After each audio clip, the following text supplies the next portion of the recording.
Excel open करते ही कभी ऐसा लगा है कि सब कुछ ब्लैंक हो गया है? रोज क्या है, कॉलम्स क्या है, फॉर्मूलाज क्या है, समझ ही नहीं आता। स्टार्ट कहाँ से करें? अगर आप स्टूडेंट हो, जॉब के लिए प्रिपेयर कर रहे हो या ऑफिस में एक्सेल यूज करना पड़ता है तो ये वीडियो आपके लिए है। आज हम एक्सेल को बिल्कुल जीरो से स्टार्ट करेंगे और साथ ही साथ ऐसे शॉर्टकट भी सीखेंगे जो आपको स्टार्टिंग से ही स्मार्ट एक्सेल यूजर बना देंगे। आज के बाद एक्सेल का डर बिल्कुल खत्म हो जाएगा। मेरा नाम आशी है और मैं एक्सेल ट्रेनिंग दे रही हूँ पीपी एजुकेटर्स की तरफ से स्टूडेंट्स और वर्किंग प्रोफेशनल को भी। ये है learn Excel in 10 days series और आज है डे 1 जिसमें एक्सेल बेसिक्स के साथ साथ हम कुछ बेसिक मस्ट नोन शॉर्टकट्स भी सीखेंगे। एक्सेल ओपन रखो और मेरे साथ साथ प्रैक्टिस भी करो। सिर्फ देखना मत, इसको साथ साथ प्रैक्टिस भी करना। एक्सेल एक टूल है जो कि डेटा को स्टोर करने में, कैलकुलेट करने में और प्रेजेंट करने में हेल्प करता है। अब ये डेटा का मतलब क्या है? जो भी हम एक्सेल में डालेंगे, जैसे यहाँ पर मैंने नेम्स लिखे, मार्क्स लिखे, सैलरी लिखी, ये मेरी एक मार्कशीट बन रही है, तो ये सब डेटा है। सिंपल शब्दों में कहूँ तो एक्सेल एक स्मार्ट रजिस्टर है जो खुद कैलकुलेशन भी करता है, आपका टाइम भी बचाता है और साथ साथ प्रेजेंटेबल भी है। तो एक्सेल का यूज स्टूडेंट्स कर सकते हैं रिजल्ट के लिए, ऑफिस स्टाफ यूज कर सकता है इस तरीके की सैलरी अटेंडेंस बनाने के लिए, अकाउंट्स के लोग कैलकुलेशन और प्रॉफिट एंड लॉस वगैरह बनाने के लिए यूज कर सकते हैं, बिजनेस ओनर्स सेल्स ट्रैकिंग के लिए यूज कर सकते हैं। एक्सेल एक आज ऑप्शनल स्किल नहीं है, एक बेसिक सर्वाइवल स्किल है अगर आप ऑफिस में काम करते हैं। अब देखिए, ये जो दिख रहा है ये एक वर्कबुक है और इसके अंदर ये शीट्स होती हैं। बाय डिफॉल्ट वर्कबुक का मतलब 3 शीट्स आएंगी। अब आप इसमें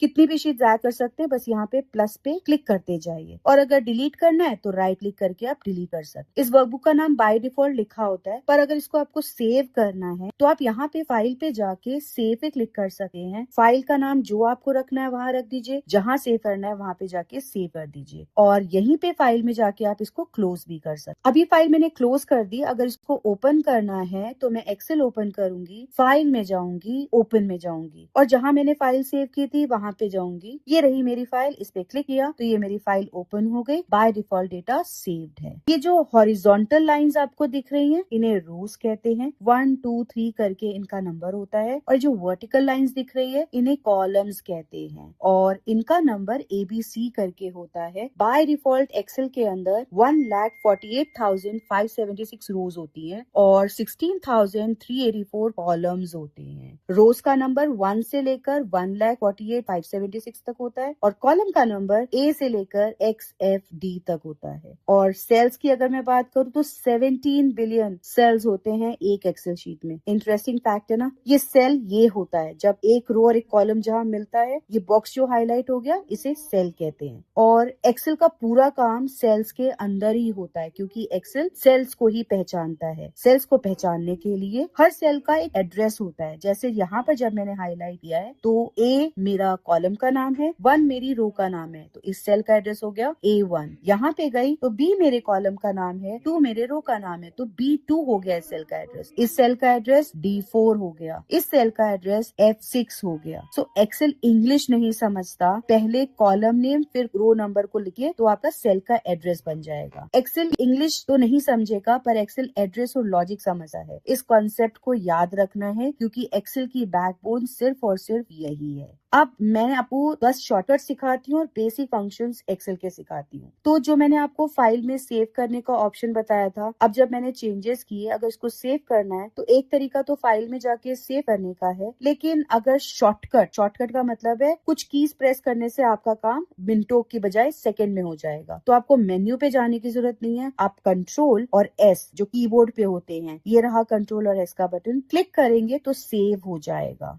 अब सेव करने के बाद अगर आप इसे बंद करना चाहते हैं तो इस क्रॉस पे क्लिक कर सकते हैं या फिर कंट्रोल F4 भी प्रेस कर सकते हैं। कंट्रोल F4 करते ही ये फाइल बंद हो गई। अब अगर इसको ओपन करना है तो फाइल पे जाके ओपन पे जाके आप ओपन भी कर सकते हैं या कंट्रोल O प्रेस कर देंगे तो ओपन ऑप्शन खुल जाएगा। फाइल जहाँ पे सेव्ड है आप उसे ओपन कर सकते हैं या फिर आप कंट्रोल एरो यूज करेंगे। अगर आपको लेफ्ट साइड से सिलेक्ट करना है तो लेफ्ट एरो का यूज करिए, राइट साइड से सिलेक्ट करना है तो राइट साइड एरो का का यूज करिए। तो मैंने यहाँ पे कंट्रोल शिफ्ट एरो का यूज करके ये डेटा सिलेक्ट कर लिया और इस पे राइट क्लिक करके मैं यहाँ कॉपी पे क्लिक कर सकती हूँ या ये बटन का यूज कर सकती हूँ, और जहां मुझे पेस्ट करना है वहां जाकर इस बटन पे क्लिक करके या राइट क्लिक करके पेस्ट कर सकती हूँ। तो ये तो एक ऑप्शन है, पर अगर मुझे जल्दी करना है तो मैं दोबारा से आपको करके दिखाती हूँ बिना इन ऑप्शंस पे जाए। मैंने इस डेटा को सिलेक्ट किया जैसे पहले बताया था, कंट्रोल सी प्रेस किया तो कॉपी हो गया, और यहाँ पे मैजिक देखिए, कंट्रोल वी प्रेस किया तो ये पेस्ट हो गया, वो भी बिना किसी ऑप्शन पे जाए। तो शॉर्टकट्स बहुत इंपॉर्टेंट है एक्सेल के अंदर, आप इसे प्लीज कहीं साइड में नोट डाउन करते रहिए, क्योंकि एक्सेल में काम तो करना है पर जो जल्दी काम कर सकता है वो ज्यादा अच्छा एक्सेल यूजर माना जाता है और उसी को एम्प्लॉयर्स चूज करते हैं। अब अगर मुझे यहाँ से हटाकर ही इसको दूसरी जगह पेस्ट करना है तो उस केस में यहाँ पे मैं कंट्रोल सी ना प्रेस करके कंट्रोल एक्स प्रेस करूंगी, इससे यहाँ से ये कट हो गया, और पेस्ट करने के लिए कंट्रोल वी ही प्रेस करूंगी तो पेस्ट हो गया। अब देखिए इसमें ये यहाँ से वापस हट गया।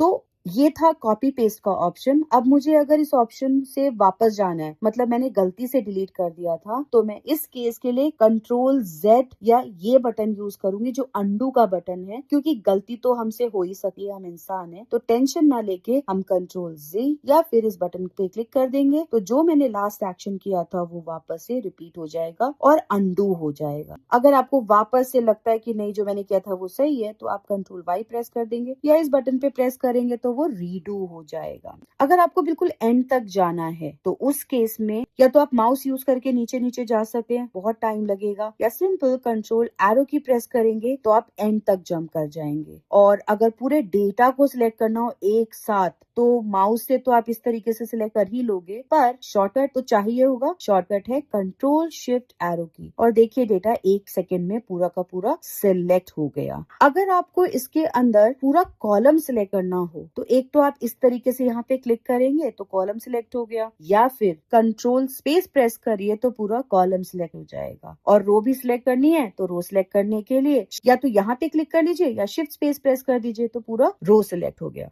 इसी तरीके से अब थोड़ा अंदर काम करते हैं। मैं एक डेटा शीट बना रही हूँ जिसमें हम काम करेंगे आज के लिए। मार्कशीट के लिए मैंने यहाँ पर सबसे पहले ऊपर मार्कशीट लिख दिया, क्लास मैंने 10th C लिख दी, और इसको फॉर्मेट करने के लिए थोड़ा बड़ा किया। बड़ा करने के लिए इस बटन पे क्लिक करेंगे, ये साइज आ रहे हैं, आप 24, 34 जो भी कर सकते हैं। मैंने यहाँ पे 20 रखा। और इसका स्टाइल चेंज करने के लिए ये बहुत सारे फॉन्ट स्टाइल्स आ रहे हैं, कोई भी स्टाइल में अप्लाई कर सकती हूँ। जैसे यहाँ पे एरियल आ रहा है, ये फॉन्ट स्टाइल आ रहा है, ये फॉन्ट स्टाइल आ रहा है। अब फॉर्मल रखने के लिए मैंने यहाँ पे एरियल रखा। इसको बोल्ड भी किया जा सकता है इस बटन पे क्लिक करके, या शॉर्टकट प्रेस कर देंगे कंट्रोल बी। बोल्ड का मतलब वो हाईलाइट हो जाएगा। और साइज बड़ा छोटा करने के लिए control shift greater than sign पे क्लिक कर सकते हैं, बड़ा होता जाएगा, या control shift less than sign click करेंगे तो टेक्स्ट छोटा होता जाएगा। अब इसके अंदर मैंने नाम डाल दिए ये 10, इसके बाद मार्क्स एंटर कर दिए डिफरेंट बच्चों के। इसके बाद मुझे इस पे बॉर्डर अप्लाई करना था, तो बॉर्डर अप्लाई करने के लिए ये वाला बटन हम यूज कर सकते हैं। बॉर्डर आप जिस तरीके से चाहें वैसे डाल सकते हैं, जैसे अभी सब जगह बॉर्डर अप्लाई हो गया है। अगर इसको बिल्कुल डार्क बॉर्डर चाहिए तो आप इस तरीके से अप्लाई कर सकते हैं, तो बॉर्डर अप्लाई हो जाएगा। एंड में मैंने टोटल डाल दिया और उसका भी बॉर्डर लगा दिया, क्योंकि यहाँ पर मैं मार्क्स का टोटल करूंगी सबका। तो बार बार टोटल चाहिए तो आप बार बार इस ऑप्शन को यूज नहीं करेंगे, आप सिंपली यहाँ पे जाएंगे। अभी तक देखिए क्या माउस का सिंबल आ रहा था, ये दोनों इंटरसेक्शन पे जाएंगे तो देखिए सिंबल चेंज हो गया। ये देखिए चेंज हो गया। अब चेंज होने के बाद जब इसको ड्रैग करेंगे तो जहां तक चाहे टोटल ऑटोमेटिकली आ जाएगा। है ना कितना इंटरेस्टिंग। दोबारा देख लीजिए, मैंने कंट्रोल Z किया वापस जाने के लिए। अब इसके बाद यहाँ पे मेरा माउस का सिंबल अलग आ रहा था, जब मैं इसको इस जगह पर लेके गई तो माउस का सिंबल चेंज हो गया। इसका मतलब है अब जो है जब आप ड्रैग करेंगे तो फॉर्मूला कॉपी होके आएगा। ड्रैग करना धीरे धीरे शुरू किया तो देखिए फॉर्मूला ऑटोमेटिकली पेस्ट हो गया। है ना बहुत इंटरेस्टिंग। थोड़ी फॉर्मेटिंग लगा लेते हैं। मुझे यहाँ पे मार्कशीट के बैकग्राउंड का कलर चेंज करना है तो मैंने ये चेंज कर दिया। फॉन्ट का स्टाइल तो हमने चेंज कर लिया था। इस हेडिंग का भी मुझे थोड़ा सा साइज बड़ा करना है, मैंने बड़ा कर लिया। इसको बोल्ड कर लिया, और यहाँ पे नेम्स वगैरह सबका साइज मुझे थोड़ा बड़ा करना है तो ये भी मैंने कर लिया। बैकग्राउंड मुझे थोड़ा बहुत चेंज करना था, मैंने वो कर लिया। तो बेसिकली आप एक्सेल में ये प्रेजेंटेशन भी चेंज कर सके हैं, लुक चेंज कर सके हैं, थोड़ा प्रेजेंटेबल रिजल्ट शीट निकाल सके हैं। अब इसके बाद ये टोटल भी हो गया। सो बिगनर की सबसे बड़ी गलती पता है एक्सेल में क्या होती है कि वो एक्सेल को ना रटने लग जाते हैं। आपको ये रटना नहीं है, आपको सिंपली क्लीन डेटा से शुरुआत करनी है और प्रैक्टिस अवॉइड नहीं करनी है। गलती होगी बट एक्सेल गलती से ही सिखाया जा सकता है या सीखा जा सकता है। आज हमने एक्सेल का बेसिक वर्कबुक क्या होता है, वर्कशीट क्या होता है ये समझा, वर्कशीट को रीनेम कैसे करते हैं ये समझा, फिर कुछ बेसिक फंक्शनैलिटी जिसमें डेटा कैसे डालेंगे कैसे नहीं वो सब समझा, डेटा को कॉपी पेस्ट कैसे करते हैं, डेटा को सिलेक्ट कैसे करते हैं ये भी हमने जाना और बेसिक सम फंक्शन लगा के एक मार्कशीट प्रिपेयर कर ली जो कि घंटों का काम हो सकता था वो हमने मिनटों में किया। और सबसे इम्पोर्टेंट जो हमने सीखा 10 to 12 शॉर्टकट सीखे जो आपको जरूर पता होने चाहिए। अब आती है आपकी बारी, करना क्या है। मैंने तो आपको सिखा दिया पर ये यूजफुल तभी लगेगा जब आप सिर्फ इसे बंद नहीं कर देंगे। इस फ्री एक्सेल लर्निंग को आप सपोर्ट करिए बाय शेयरिंग इट और साथ ही साथ डेटा फाइल मैं आपको दे रही हूँ डिस्क्रिप्शन में, ड्राइव का लिंक है वहां क्लिक करेंगे तो डेटा फाइल आप डाउनलोड कर सके हैं और इस पूरी चीज को वापस से कम 1 से 2 बार प्रैक्टिस करिए। कमेंट में फिर उसके बाद लिखिए डे 1 डन। अगर आपका ये डे 1 डन आता है इसका मतलब आप इसको कभी नहीं भूलेंगे। और जरूर बताइएगा कौन सा शॉर्टकट आपको सबसे यूजफुल लगा क्योंकि वो आपका फेवरेट शॉर्टकट बनने वाला है। और एक लिस्ट अलग से जरूर बना लीजिएगा शॉर्टकट्स की। चैनल को अभी सब्सक्राइब कर लीजिए क्योंकि डे 2 में एक्सेल फॉर्मेटिंग, डेटा को हैंडल करना ये सब हम सीखेंगे। और इस वीडियो को अपने एक फ्रेंड के साथ शेयर करिए जिसे एक्सेल से डर लगता है और वो बिल्कुल भी एक्सेल करना नहीं चाहता और मैनुअली सारे काम कर रहा है। तो मिलते हैं डे 2 में, तब तक के लिए एक्सेल ओपन रखो, शॉर्टकट्स प्रैक्टिस करो और एक्सेल से दोस्ती बना लो।